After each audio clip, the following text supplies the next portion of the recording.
Episode 178, Setting Up a No-Till Market Garden. This is the World Organic News for the week ending 22nd of July 2019. John Moore reporting. Decarbonise the air, recarbonise the soil.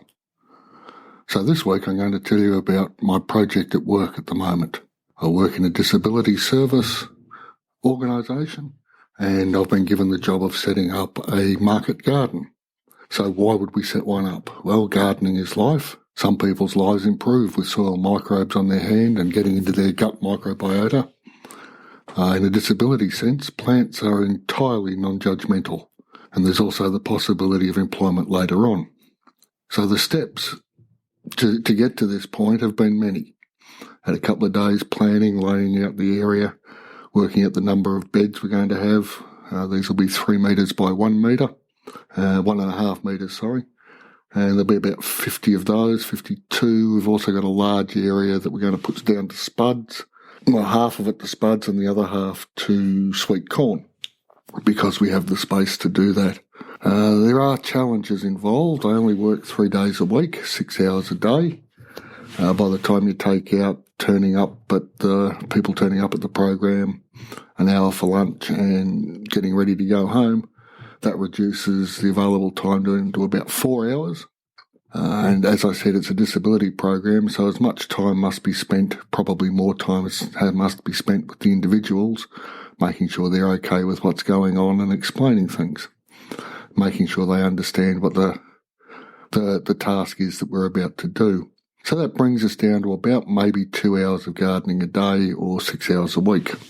And of course, not all the requested material is on site yet, which also makes for fun. The infrastructure we do have is we have a level, maybe 1/3 of an acre. We have a shade house on there that used to have chooks in it, but we're going to use that for a worm farm, because there were 4 steel raised beds of the Bunnings variety that we'll just move from where they are next to the glass house, which I'll get to in a minute, and put them in the shade house. And we'll use that to grow the worms. There is, as I said, a glass house, which is, well, it's not heated. There's a wood stove in there to keep clients and staff warm in winter, and it can get a bit chilly in northwest Tasmania in winter. The floor is concreted. There's taps at either end. It's about 20 metres by about 10 metres wide, and there's probably a dozen raised beds in there, raised to about a metre and a bit. I have a tonne or so of spent mushroom compost, which was supposed to be left for the program, but has been used by people running an earlier program, so it's a bit disappointing. But we do have a lot left. And I also have a pile of wood chips, 15 metres by about 1.4 wide, 1.5 wide, and about 2 metres high. So, with all these constraints in mind, the question is, what do I need to focus on to make this productive? And by productive, I mean have sufficient veggies that eventually they'll be able to be sold, which is the long-term goal. Well, to get to this point, there was a thought that came to me a little while back. I think I mentioned it in a previous episode. It was a quote from Masanobu Fukuoka. What less can I do? In a sense, that means getting me and everyone else out of the way and letting nature do the work. So having thought about this and needing to find ways to connect with the clients, because I'm new to this organisation, we decided we'd set up some compost bins in consultation with the clients. This seemed like a good idea because we could get our hands in the dirt. So we used 3 pallets of the sort they use in transport, lashed them together into a U shape, sitting up vertically, put down a layer of the wood chips, and then weeded all the beds that had weeds in them. Especially those 4 steel raised beds that are going to be the worm houses, because we'll just use those to grow weeds until we're ready to move them. When weeds are good, you can chuck them into the compost and they grow fairly quickly. So we've got perhaps not a limitless supply, but a good supply of weeds coming through there. So compost creation is a thing we've started. It also allows people to see change as they come in once a week or twice a week to see what's going on with the work that they've done previously. The worm beds will be next.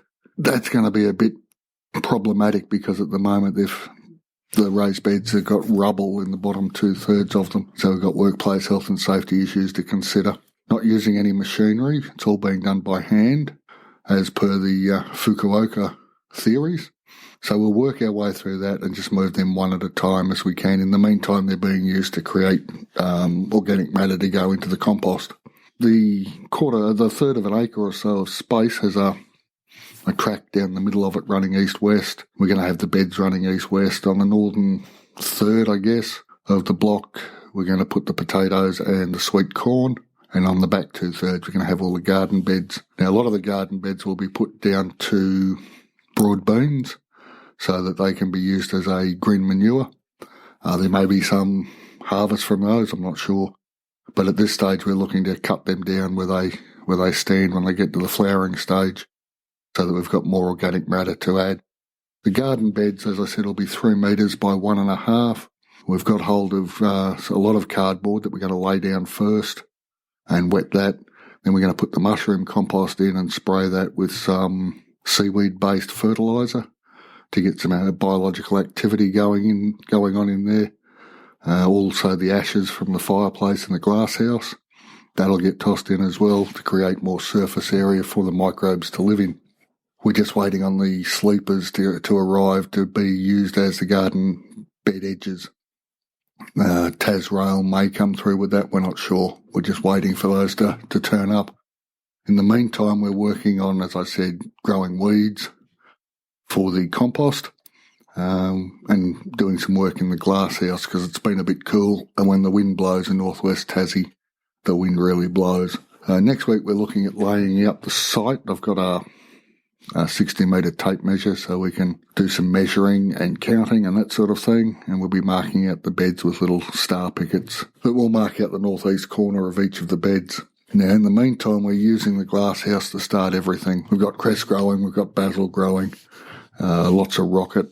I've done some starts on peas. What else was there? Baby carrots, marigolds, because, of course, companion planting means marigolds with everything.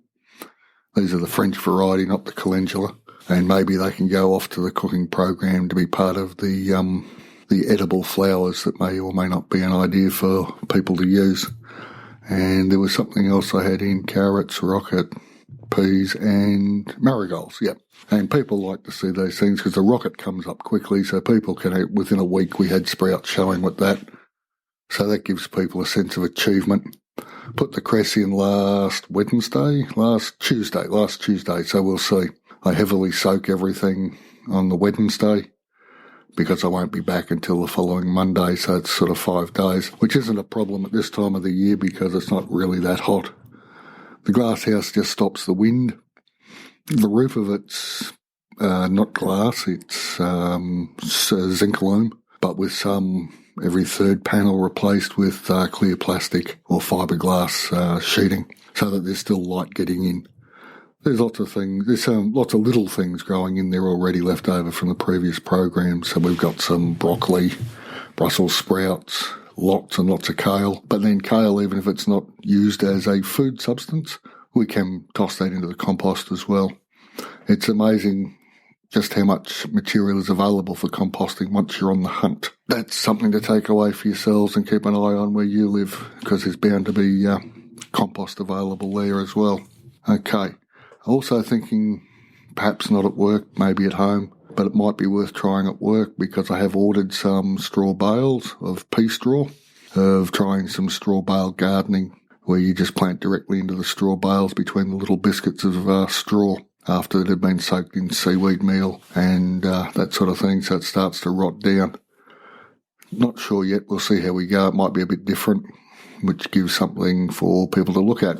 The thing that also occurred to me with this whole what less can I do is that a lot of people think gardening's hard work.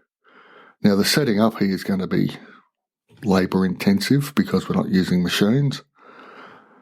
But once the beds are set up and the worm farms are set up and the compost is set up, it's just a matter of maintenance, planting, watering, maintaining. There'll be very little weed issues because we plant close anyway, so it then becomes a living mulch over the top of the compost. But we're growing in the mushroom compost, and any weeds that do arrive, we just lift them out and place them on the bed so that they rot down. And I've been going through that process with the people I'm working with in the glass house, because there's very few weeds in there either. And I might add, it's got a nice good concrete floor, so we can hose it out without any trouble, and people keep their boots clean, which is great. But by pulling the weeds out where they stand and leaving them on the soil that they've grown in, they return the nutrients that they've concentrated. So that'll be what we're doing outside in the outdoor garden beds, for want of a better phrase, which is how I'm thinking about them at the moment. So all in all, I'll be keeping you updated as we go into this spring, once we get our sleepers, or I believe they're called railway ties in certain parts of the world, but sleepers are what we call them here. Once we've got those, we can start building the beds, one at a time, no mad rush. We'll have plenty of stuff started in the glass house to fill up the beds. We've got plenty of mushroom compost and lots of broad bean seeds. So the beds that aren't being used for production we'll be using for green manure production, which is a joy in itself. So on that note, I'll draw this episode to a conclusion. For those of you who are interested in learning more about this sort of stuff, we'll be covering no-dig gardens and other things on the RegenEarth online conference for 2019, Living Soils, Backyard Regen. There'll be a link in the show notes if you want to go and have a look at the sales page for that, the landing page. I'm not sure what the technical internet marketing term is. I'm new to all of this, but we're really pumped about this conference. We've got a couple of speakers from the permaculture world. We're covering everything from soil to compost to earthworms, no-dig gardening, obviously, using chickens and other small animals for nutrient cycling in the backyard in a way that's clean and safe. And it's actually a good way to teach kids responsibility, and you get eggs with chooks, so there's a bonus. So if you're interested, please go to the website. worldorganicnews.com has a page there, or you can go over to RegenEarth.net. Links will be in the show notes. And on that happy note, I'll draw this episode to a conclusion. Thanks for listening, and I'll be back next week.